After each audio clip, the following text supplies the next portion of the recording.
Bienvenue à tous et à toutes dans cette session d'enseignement et nous allons commencer une série d'enseignements sur les saluts. C'est vrai que beaucoup de chrétiens prétendent connaître le Seigneur Jésus et ils confessent même la foi chrétienne, mais ils ont beaucoup de lacunes dans cette doctrine primordiale, fondamentale qui est le salut. Et nous allons faire des chapitres sur la doctrine du salut. Nous allons parler sur les péchés de l'homme. Nous allons parler de l'amour de Dieu, de la grâce et de la justice de Dieu. Nous allons parler de la nature de la grâce. Nous allons parler de la fonction de la foi. Nous allons enseigner aussi sur l'œuvre de Christ et du Saint-Esprit dans le salut même de Dieu. Et enfin, nous allons parler de la foi comme chemin du salut. Donc au moins, nous allons parler de 7 thèmes qui vont nous accompagner dans cette série. Si vous aimez apprendre les différents aspects du salut, alors abonnez-vous et soyez fidèles à la chaîne pour ne rien rater. J'aimerais commencer avec la première section.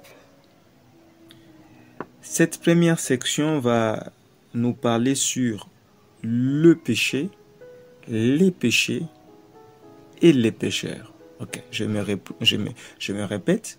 Donc nous allons parler du péché, des péchés et des pécheurs. C'est que la Bible s'intéresse beaucoup à la question du péché.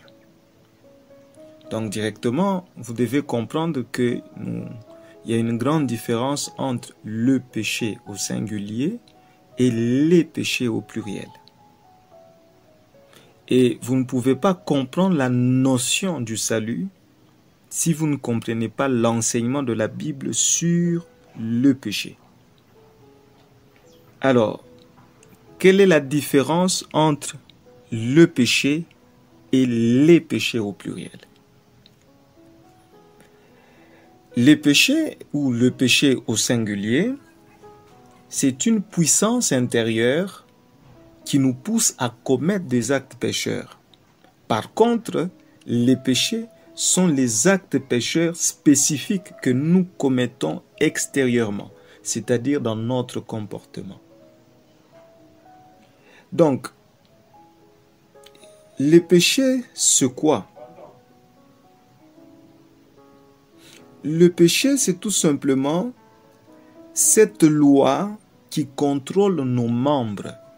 C'est qu'en vous, il y a une loi qui contrôle votre comportement et qui vous incline à commettre des actes pécheurs. Selon Romains chapitre 7, le verset 23.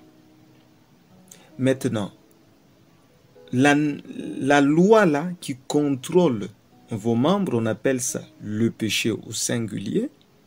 Maintenant, ce que vos mains, vos pieds, votre cœur et votre corps dans son ensemble fait comme action, c'est ce que Paul ou la Bible appelle les péchés.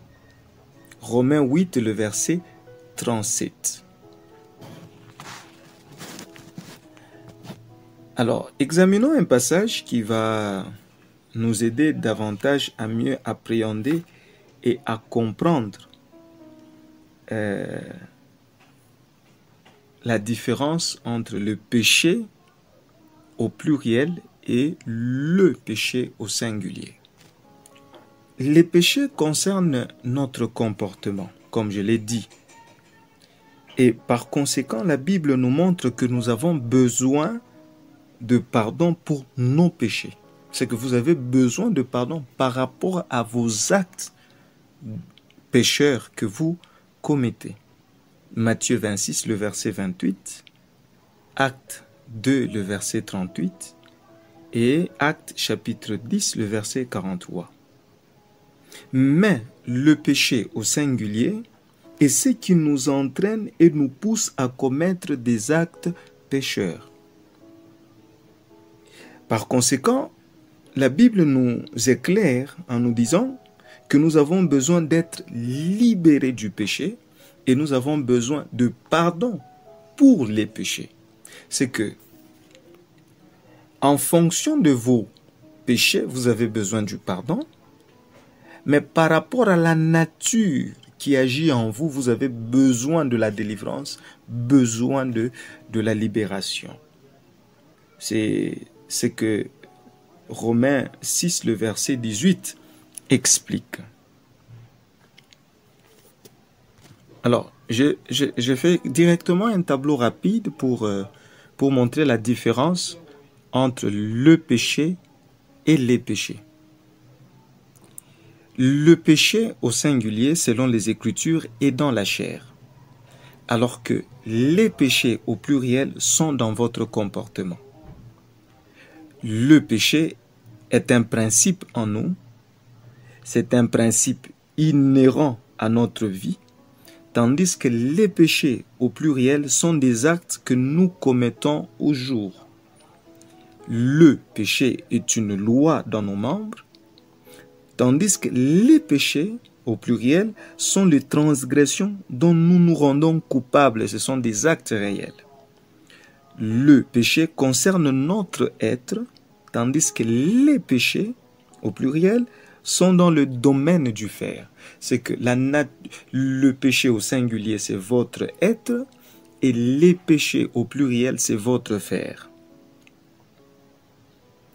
Le péché, c'est ce que nous sommes, tandis que les péchés au pluriel, c'est tout ce que vous faites. Le péché est du domaine de la vie, tandis que les péchés au pluriel sont de celui de la conscience.